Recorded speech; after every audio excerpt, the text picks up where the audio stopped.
Assalamualaikum and a very good day everyone. We are from Group 8 of AC220B2B, consists of 4 members. For this assessment, we will be discuss about the audit of financial statement cycles, and we choose sales and collection cycles as our topic. What is sales and collection cycle? It is a set of processes that begin when a customer purchases goods or services and ends when your business returns full. Its objective is to evaluate whether the account balance are affected by the cycle and fairly presented in accordance with the accounting standards. The type of class of transactions are in the cycle will be sales, cash receipts, sales return and allowance, write-off of uncollectible accounts, and bad debt expenses. There will be three classes of transactions that will be explained in our assignment, which will be sales, cash receipts, and sales return and allowances. The class of transaction that we have first is sales. The business function is shipping goods, granting credits, processing customer orders. And the documents and record that have been incurred is customer order, sales invoice, shipping document, sales transaction files, and monthly statement. The first session that we have is occurrence, which is all recorded sales are actually occurred and acquired. The audit objective is to identify whether all sales are actually occurred and acquired. The relevant accounts that are involved is sales account and account receivable. There are a few points for internal control under the occurrence assertion. First one, credit is approved automatically by computer by comparison to authorized credit limits. Second, sales are supported by necessary documents. Third, batch totals of quantities shipped are compared with quantities billed. And lastly, statements are sent to customers each month. As we can see here, tasks of control for occurrence are examine customer order for evidence of credit approval and sales invoice for customer order, and also observe whether monthly statements were sent. While the substantive task is to review sales journal and master file for unusual transaction and amounts, and trace sales journal entries to supporting documents such as customer order, sales order, and duplicate sales invoice. The audit evidence from the assertion of occurrence, there will be two tests that will be conducted, which is test for control, will be customer order, sales invoice, monthly statement, and sales transaction file. For the substantive test, there will be sales invoice, sales order, sales journal listing, customer order, account receivable master file. There are some misstatements that might be possible in this occurrence, which is sales included in the journals for which no statement was made, sales recorded more than once, and shipments made to non-existent customers aren't recorded as sales. Next, second assertion is completeness, which is all sales transactions are recorded completely in respective account. The audit objective is to check whether all existing sales transactions are recorded.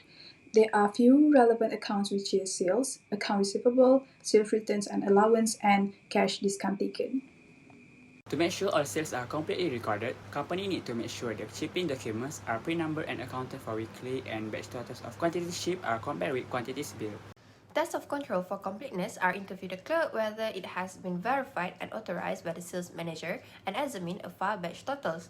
And for substantive tests are trace selected shipping documents to the sales journal and assess the account receivable. For the second assertion of completeness, the audit evidence will be for test of control, sales journal listing, and shipping document. For the substantive test, it will be shipping document only. The possible misstatements from the assertion of completeness will be overstatement or understatement of sales and account receivables, overstatement or understatement of sales returns and allowances and account receivable, and also misstatements in account receivable and related income statement accounts. The third assertion is accuracy, which is all sales are accurately recorded. The audit objective is to check whether all the sales are accurately recorded, and the relevant account that incurred is sales, account receivable, cash discount taken, sales return and allowance, and bad debts expenses. The internal control for accuracy are sales are supported by authorized shipping documents and approved customer orders. Next, batch totals of quantities shipped are compared with quantities billed. Unit selling prices also are obtained from the price list master file approved, and statements are sent to customer each month.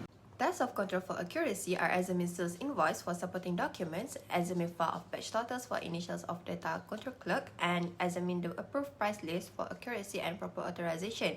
While the substantive test is to trace entries in sales journals to sales invoice, recompute prices and extensions on sales invoice, and trace details on sales invoice to shipping documents order and customer order. Audit evidence that occurred in this third assertion of accuracy will be test of control will be sales invoice, price list, customer statement.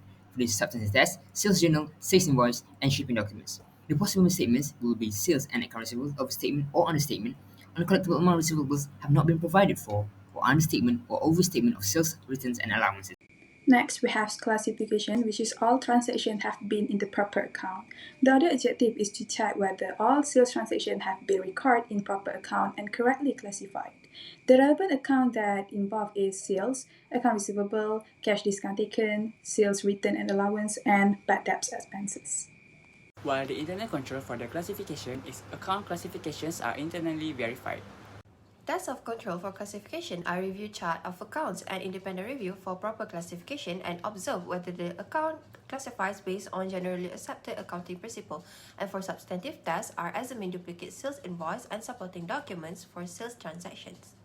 The other evidence for the authorization of the sales transaction will be sales invoice and sales transaction file. The possible statements will be that overstatement or understatement of sales and account receivables, overstatement or understatement of sales written allowances and account receivable, and last but not least is misstatements in account receivable and related income statement accounts. Last but not least, for sales assertions, we have timing, which is all sales that have been recorded in the correct period. The audit objective is to check whether all the sales are recorded in the correct period. And there are few relevant accounts that incurred, which is we have sales, account receivable, cash discount taken, sales return and allowance, and bad debt expenses. For internal control under timing assertion, shipping documents are pre-numbered and accounted for weekly by the accountant. Test of control for timing is to examine account for sequence of shipping documents, and for substantive test is to compare date of recording of sales in sales journal with the dates. The last audit evidence from the transaction of sales from the exertion of timing will be that test of control will be shipping documents, substance tests will be sales transaction and delivery notes. The possible statements will be that sales are recorded at the wrong date, sales transaction date is not aligned with delivery notes. Moving on to the next class of transactions, we have cash receipts. Cash receipt business function is to processing and recording cash receipts, and the document or record that have been incurred in cash receipt we have remittance advice, pre-listing of cash receipts transaction files, and cash receipt journal or listing. The first sections that we have here is occurrence, which is all recorded cash receipts are for funds actually received by the company. The audit objective is to identify whether the record receipt for cash are actually received by the company or not. And the relevant account that have been incurred is just cash in bank and account receivable. Internal control for occurrence are accounted independently, reconciles the bank account and batch totals of cash receipts are compared with computer summary reports. Tests of control for occurrence are audited need to observe segregation of duties and independent reconciliation of bank balances, while substantive tests are review cash receipts journal and master file, trace cash receipts journal entries to the bank statement, and prepare proof of cash receipts. The other evidence for the second class of transaction, which is cash receipts of the assertion of occurrence, where that the test of control will be customer order, bank reconciliation, master file, cash receipt journal, listing, account receivable master file, and cash receipt transfer file for the substantive test. The possible misstatements will be that business might not receive the cash receipts. Following, we have completeness, which is cash receipt is recorded in the cash receipt journal. The audit objective is to check whether all existing cash receipts are completely recorded in the financial statements. And the relevant accounts that incur in completeness, we have receipt of interest, dividends, banks, cash sales, and account receivable. Under completeness, the internal control are pre-listing of cash receipts is prepared, checks are restrictively endorsed, batch totals of cash receipts are compared with computer summary reports, and lastly, statements are sent to customers each month. Tests of control for completeness are observed pre-listing of cash receipts, endorsement of incoming checks, and whether monthly statements were sent. For substantive tests are to obtain pre-listing of cash receipts, entries amount to the cash receipts journal, and compare the pre-listing with the duplicate deposit slip. The other evidence for the second assertion, completeness, will be that test of control will be pre-listing of cash receipts, substance test will be pre-listing of cash receipts journal, or listing. Possible misstatements will be that recording features cash receipts, failure to record receipt from cash sales, and also early or late recognition of cash receipts. Section number 3, we have accuracy. Occur when cash receipts is recorded at the deposit and recorded at the amount received. The audit objective is to check whether all cash receipts deposit and record at the amounts received. The relevant account that incurred inaccuracy, we have bank and account receivable. For accuracy internal control, firstly, bank accounts are reconciled by accountant independently. Next, batch totals of cash receipts are compared with computer summary reports, and statements are sent to customers each month. Tests of control for accuracy are observed where the accountants reconcile bank account and examine file of batch totals for initial of data control clerk, while substantive tests are to obtain pre-listing of cash receipts and trace amounts to the cash receipt journal and prepare proof of cash receipt. The audit evidence for the third exertion of test of control will be purchase order, receiving report, customer invoice. For the substantive test will be the cash receipt journal. Possible misstatements is that the amount received from the cash receipts are recorded either overstated or understated. And lastly, misstatement of the amount in cash receipts in the transactions. Moving on to the next assertions, we have classification. Cash receipt transactions are properly classified and recorded in the correct amount. The audit objective is to check whether all transactions have been recorded in the correct accounts and correctly classified. The relevant accounts that have been incurred in classifications we have four, which is receipts of customers, dividends, investment by owners, and rents. While the internal control under classification is cash receipt transactions are intern. Tests of control for classification are trace cash receipts to cash receipt journal for proper classification and review cash book for unusual items. And for the substantive test is to examine documents supporting cash receipts journal or pre-listing for proper account classifications. The audit evidence for the fourth assertion, which is cash receipts such as file, pre-listing of cash receipts. The possible misstatements will be that recording features cash receipts, failure to record receipts for cash sales, failure to record cash from collection of account receivables, and last, early or late recognition of cash receipts. Next, the last assertions for cash receipts, we have timing. Cash receipts are recorded at the correct period. The audit objective of timing is to check whether the cash receipts are recorded in the correct period. There are few relevant accounts that been incurred in the timing, which is we have collections on accounts from customer, receipts of interest, dividends, rents, and cash sales. For timing, the internal control is procedures require recording of cash on daily basis. And lastly, test of control for timing is examine evidence for daily deposit of cash receipts and review of bank reconciliation, while substantive test is compare date of deposits per bank statement to the dates in the cash receipt journal and pre-listing of cash receipt. The other evidence for the last assertion, timing, for the transaction of cash receipts, will be that test of control will be purchase order, receiving report, customer invoice, reconciliation of bank statement, and cash receipt journal. For the substantive test will be cash receipt journal, pre-listing of cash flows. The possible misstatements will be that cash receipts are recorded in the wrong time. Furthermore, class of transactions that we have is sales return and allowances. Business functions is processing and recording sales return and allowances, and the document and record that incurred for sales returns and allowances is credit memo and sales returns and allowances journal. The first assertions that we have is occurrence, which is more focuses on ensuring that all recorded sales, return, and allowances are valid and occur. The audit objective is to ensure that all recorded sales, returns, and allowance actually occur and are not fictitious. The relevant account that involved is sales returns and allowances, sales, and account receivable. Occurrence, the internal control are required that all sales returns and allowances be authorized by a designated manager or supervisor before processing and implement a standardized return authorization form that must be completed and approved before any return is processed. There are three tests of control for occurrence, and one of them is examine customer return for evidence of approval, and for substantive tests is review inventory record and master file for unusual transaction and amounts. The other evidence for the first assertion of occurrence in the final classification of the sales return and allowances will that test of control within authorization form, credit memo, approval logs, internal control checklist. For the substantive test will be that customer return request, receiving reports, sales invoice, and credit memo.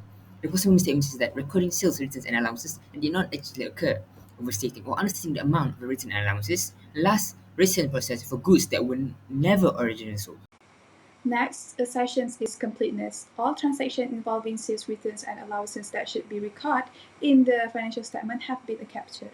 The audit objective is to ensure that all sales returns and allowances that have been occurred are recorded in the financial statements. There are two types of relevant accounts that have been incurred in the completeness, which is sales returns and allowances and account receivable. While the internal control for completeness are used sequentially numbered return authorization forms to ensure all returns are recorded and conduct monthly review of sales return and allowances to ensure completeness and accuracy. For For tests of control, for completeness are verified that sales return transactions are approved by authorized personnel and examine the file batch totals for initials of data control clerk, and for substantive tests are observe the process of handling and recording sales return and conduct inquiries with personnel responsible. The other evidence for the second assertion of completeness in this transaction is that test of control, return of social logs, customer complaints and return requests, inventory adjustment report. For the substantive test, that customer return requests, receiving reports, sales invoice, and credit memo. The possible misstatement is that return or allowances that should have been recorded are not included, amount recorded at higher or lower from the exact amount of return, customer complaints or return amount are not processed or recorded. Moving on to the next assertion, we have accuracy. All transactions are recorded at the correct amount. The audit objective is all transactions are recorded in the correct amounts and reflects the true economic impact of the financial statements. There are two types of relevant accounts, which is we have sales revenue accounts and account receivable. The key for internal control for accuracy are to ensure that all sales return and allowances entries are reviewed and double-checked for mathematical accuracy, and implement system controls that detect and flag potential errors in entries related to sales return and allowances. Test of control for accuracy is to trace sales return entries to the inventory records, and for substantive test is to examine to confirm that inventory adjustments for sales return are accurately reflected in inventory system. The only evidence for the third assertion of the transactions is that test of control will be written assertion forms, policy and procedure manuals, and approval logs. For the substantive test, will be that customer return requests, receiving reports, sales invoice, credit memo, reconciliation reports. The possible misstatements is that sales returns and allowances are recorded at incorrect amounts, either overstated or understated, calculation errors in determining the amounts for sales returns and allowances. Other than that, we have classification, which is all transactions are properly recorded in the correct accounts. The audit objective is all transactions are properly recorded in the correct account and in accordance with the company's accounting policies. There are three types of relevant accounts, which is sales returns and allowances, allowances for doubtful account, and account receivable. For classification, the internal control is to use a standardized chart of accounts with specific codes for sales return, allowances, and other related accounts to ensure consistent classification. Next, we have two tests of control for classification, and one of them is to review the entities chart of accounts to ensure there are specific accounts designated for sales return, and for substantive test is to reconcile the sales return subledger match the classification in general ledger. The only evidence for the fourth assertion, classification for the transaction, is that test of control will be chart of accounts, policy and procedure manuals, approval logs, internal control list. Substantive test will be customer return requests, sales invoice, credit memo, and sales return logs. The possible misstatement is that sales returns and allowances are recorded in the wrong accounts, such as being classified as sales discounts or other expenses. Returns are not allocated to the correct sales periods or customer accounts. Errors in coding sections to the appropriate accounts, leading to incorrect classifications. Lastly, we have timing. All transactions are recorded in the correct accounting period. The audit objective is to make sure that all transactions are recorded in the correct accounting period. They have four relevant accounts that incurred in the timing, which is we have sales returns and allowances, sales, account receivable, and allowance for doubtful account. The internal control for timing assertion is to ensure that all sales return and allowances are recorded promptly upon occurrence to avoid delays that could lead to timing errors. And lastly, tests of control for timing are observed process of handling and recording sales return at the end of accounting period, and review any adjusting journal entries related to sales returns made at period end. And for substantive tests are examine the dates issued credit memos and verify they match the period when the returns were received.